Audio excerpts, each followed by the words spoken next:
बिल्लाहि मिनश्शैतानिर्रजीम बिस्मिल्लाहिर्रहमानिर्रहीम।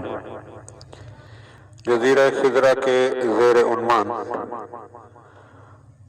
हज़रत इमाम ज़माना अलैहिस्सलाम की तौक़ीआत बिहारुल अनवार से बयान की जा रही हैं। मौला की बारगाह में सवाल भेजा गया कि जब कोई नमाजी पहले तशहुद से तीसरी रकात के लिए उठे तो क्या उस पर तकबीर कहना वाजिब है?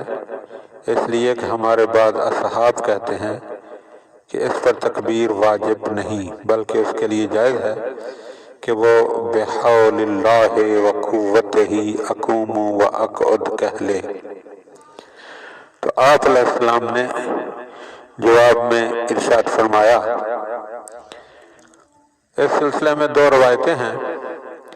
पहली रवायत तो यह है कि जब नमाजी ने दूसरे सजदे से सर उठाया तो तकबीर कहे, फिर बैठे, फिर खड़ा होगा। तो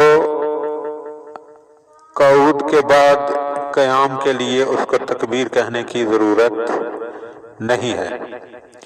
इसी तरह तशहुद का भी यही हुक्म है। अब इन दोनों में से जिसको ले लिया जाए वो दुरुस्त है। फिर मौला की बारगाह में सवाल किया गया कि वो अंगूठी जिसमें हजरुल हदीद का नगीना लगा हो, क्या उसको अपनी उंगली में पहनकर नमाज पढ़ सकते हैं? तो इमाम अलैहिस्सलाम ने जवाब फरमाया ऐसी अंगूठी को पहनकर नमाज पढ़ना मकरूह है, और जो ऐसा करता है वो अमरे मकरूह अंजाम देता है।